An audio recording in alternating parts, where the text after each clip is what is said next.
vira, vai, vira, vai. Ele, o DJ Careca é bom, hein, Benê? Aqui, ó, o Vasco enfrenta hoje o Operário, aonde? São Januário. Muito bem, pela Copa do Brasil, em busca de uma vaga nas oitavas. O time empatou o primeiro jogo e agora vai ter força em casa para avançar na competição. Já falamos aqui da força de São Januário para o Vasco da Gama. A gente vai ver a preparação para essa partida e os bastidores da primeira vitória do 2V. Vitória Vascão. E hoje a vitória não termina aqui. A vitória é uma coisa que continua para terça-feira. Então, para terça-feira, vamos ser melhor. Vamos lotar isso aqui, vai ficar pequeno, nós vamos jogar lá no Maracanã. Com a torcida em cima da gente, apoiando vocês. O clima no Vasco mudou com Fernando Diniz. O Cruz Maltino encara o Operário hoje, às 7 da noite, pela Copa do Brasil. Após o empate em 1-1 no jogo de ida, o gigante da colina precisa da vitória para passar de fase. Um novo empate leva a decisão para a disputa de pênaltis. A expectativa é que a escalação seja parecida ao time que entrou em campo na vitória por 3-0 contra o Fortaleza. Diniz chegou com um estilo enérgico e orientou muito os jogadores nos primeiros dias no clube. Nos bastidores da última partida, o elenco mostrou que a confiança voltou sob o comando do novo treinador. O que fala, professor, todo mundo acredita, mas todo mundo sente o que ele fala. Aqui. Uma partida decisiva para o Vasco, que espera repetir logo mais a comemoração clássica de Diniz. Vitória, Vascão! Vitória Vascão, Lucas Pedrosa. Eu nunca mais estava achando que a gente tinha perdido o nosso amigo. Não, é momento. Ele estava aqui, não estava? A fase não gente passa. que convive sabe, tava difícil. Agora, olha o sorriso Tudo dele, passa, Benê Pedro. Casagrande. Eu falei que pior do que tava, eu não fiz. Eu falei. Eu quero saber que Vasco que vem.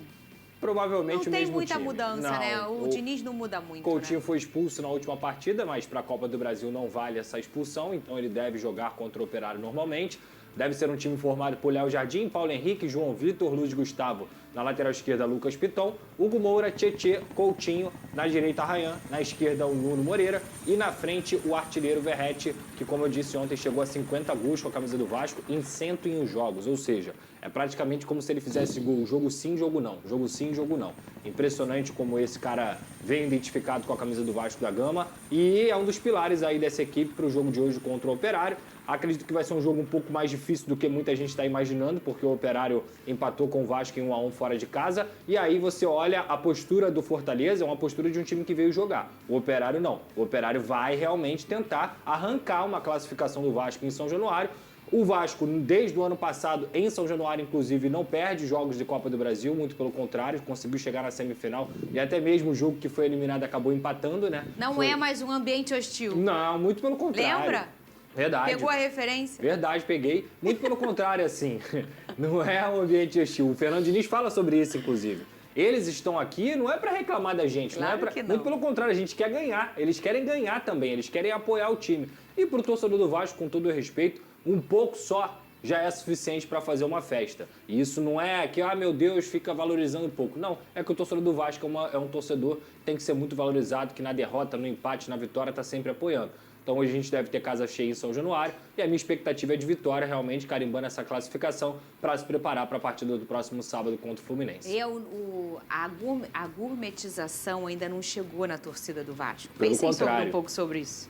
Porque para você consumir, esgotar ingresso em minutos, em horas, para um time que nos últimos anos só dá bordoada na cara do seu torcedor, que é o que o Vasco, infelizmente, está se arrastando para conseguir sobreviver e sair, porque é um gigante, vai voltar ao seu lugar. Mas isso, infelizmente, essa reconstrução, ela demora. E quem fica? Quem fica são os grandes torcedores. E esses que são os que frequentam a arquibancada de São Januário. Por isso que a gente ainda vê uma essência in natura ali, né? Do torcedor apaixonado que vai para realmente empurrar e levar. Ô, Benê Casagrande, eu acho, me conserta aí, ô Pedrosa, foi contra o Nova Iguaçu na Copa do Brasil que o Nuno fez sua estreia? Naquela goleada? Não, Não, ele foi. estreou no Campeonato Carioca ainda. Mas ele jogou muito Mas na não Copa foi do contra o Brasil. Nova Iguaçu? Foi contra o Nova Iguaçu. Então foi Carioca, Contra o Nova não foi Iguaçu. Não, Copa do ele Brasil. estreia na Carioca, mas na Copa do Brasil contra o Nova Iguaçu ele jogou muito também. Inclusive foi o gol do Coutinho, Foi o golaço. gol do Foi Coutinho, golaço. do Coutinho. E ali a gente já começou a comentar nesse programa, a chegada do Nuno O vai primeiro mudar jogo muita dele coisa. é contra o Flamengo. Ele faz um gol no Flamengo. Ah, é verdade, Lembra? é verdade. Foi é a verdade. semifinal do Carioca. Vai mudar muita coisa com a chegada desse cara. E aí o que precisava esse Vasco, que falamos aqui, não tem um elenco ruim. Precisava de uma organização, de um norte, de um senso, de um cara que também resgatasse esse mental do Vasco, o Vene Casagrande. Depois de quanto tempo que a gente viu o Vasco jogar um jogo inteiro bem? Porque a gente via 45 minutos implacáveis, 45 minutos some o Vasco. E não, o Vasco conseguiu, no último jogo com o Diniz, imprimir o seu ritmo, né? Não, e jogou bem, não só no ponto de vista físico, como a gente mencionou isso aqui ontem, que foi extremamente importante, tanto é que o Fernando Diniz só fez substituições no fim do jogo. Foi bem também no ponto de vista tático e no ponto de vista técnico. Alguns jogadores que estavam jogando abaixo até voltaram a jogar bem. Então, essa mudança de ares, digamos assim, a chegada do Fernando Diniz, o fator novo que a gente falava aqui que precisava no Vasco da Gama, pelo menos nesse primeiro momento, tem surtido efeito. Embora o Diniz tenha estreado não com uma vitória, lembra lá na Copa Sul-Americana, mas o time do Vasco acabou mostrando ali alguma melhora. Com o tempo, com o passar do tempo e ele tendo a oportunidade de botar as características dele, treinar a equipe, porque ele teve poucos treinos até agora. 3 treinos completos, pelo que eu li, estou correto? 4 treinos. 4 treinos. E 3 completos com todos os Exato, jogadores. Então, exato. assim, é muito pouco, gente. Muito pouco. E mesmo assim, mesmo com esse muito pouco tempo, ele já conseguiu mostrar uma evolução na equipe do Vasco da Gama.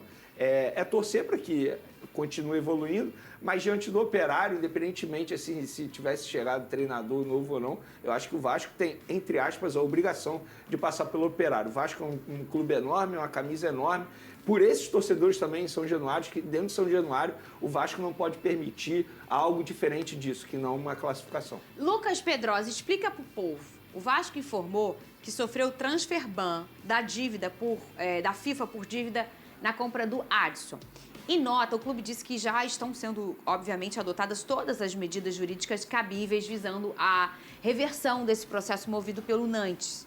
Como é que tá essa história? Não é a primeira vez que isso acontece no Vasco, né, ô Pedrosa? Sim, só para Tem explicar. uns 2 anos que aconteceu, ou um pouquinho mais? Cara, tem mais de um ano que recebeu uma notificação e aí quase sofreu o transfer ban, mas o Vasco pagou. Só para explicar para o pessoal, o que é o transfer ban? É quando uma equipe que vende um jogador não recebe o valor que deveria receber de acordo com as parcelas ou de acordo com o valor à vista, que seja.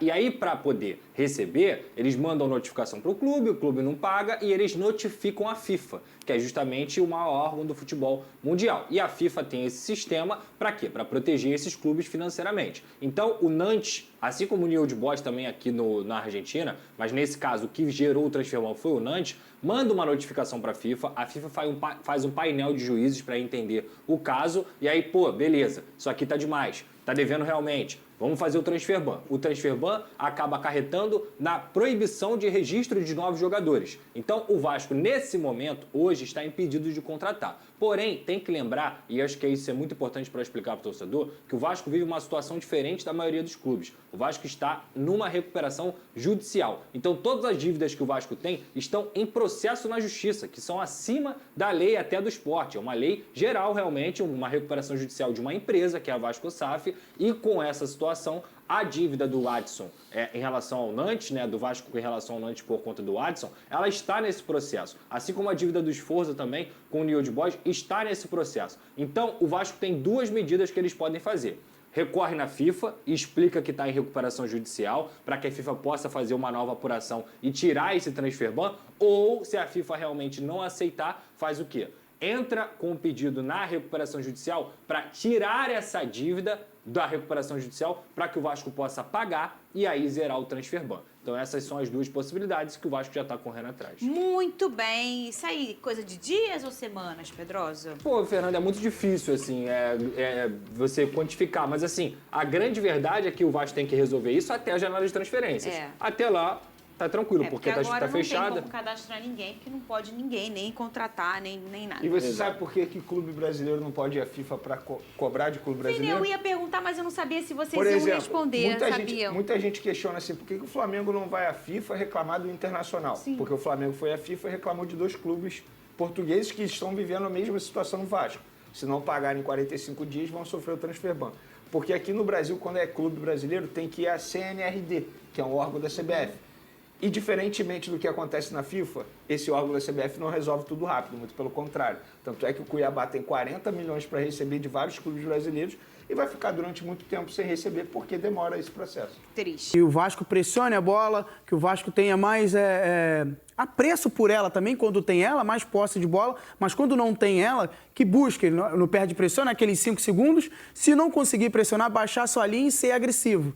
Ser muito agressivo quando a equipe adversária entra no seu campo. E é isso que o Fernando Diniz cobrou contra o Fortaleza, é isso que ele vai cobrar a partir de agora e o entendimento do jogador, que é muito legal. Isso aí o jogador ele precisa entender. Todos os jogadores são importantes na fase defensiva. E a partir do Coutinho, do Verratti, do Nuno, são jogadores que da parte da frente do Ryan, que é um jogador para mim que vai ser imprescindível nessa equipe do Vasco, porque é um jogador forte, finaliza bem, mas ele precisa estar ligado os 90 minutos. E o Fernando Diniz, o que fez com ele no jogo do Fortaleza, não deixou ele desligar em momento nenhum. Quase fez um golaço de perna direita e é tão importante ofensivamente, mas defensivamente com o comportamento. É só isso que eu queria mostrar e eu acho que deu para a gente entender um pouquinho desse comportamento do Vasco no jogo contra o Fortaleza. É isso. Então há uma mudança, o Vasco melhora, dá esperança para o seu torcedor e amanhã já faz o jogo da volta da Copa do Brasil contra o Operário em São Januário. Jogo do Vasco amanhã, 19h. Deixa eu dar uma notícia para vocês aqui, porque o Vasco sofreu um transfer ban. O que é o transfer ban? Ele fica impedido de contratar na próxima janela. Por quê? Porque há uma dívida com o Nantes. O Nantes era o ex-clube do Adson, né? O Vasco contratou o Adson, algo em torno de 24 milhões de reais, né? O clube diz que está trabalhando para reverter essa decisão, dizendo que está impedido de realizar pagamentos a credores em função do regime de recuperação judicial. A decisão foi publicada hoje e agora o Vasco vai tentar resolver essa parada para poder contratar jogadores, é algo que é importante, né? O Fernando Diniz pediu algo em torno de 4 jogadores na próxima janela para dar uma enxertada no time, uma melhorada, pensando no segundo semestre. Uma péssima notícia para o Vasco, caso ele não consiga reverter a situação.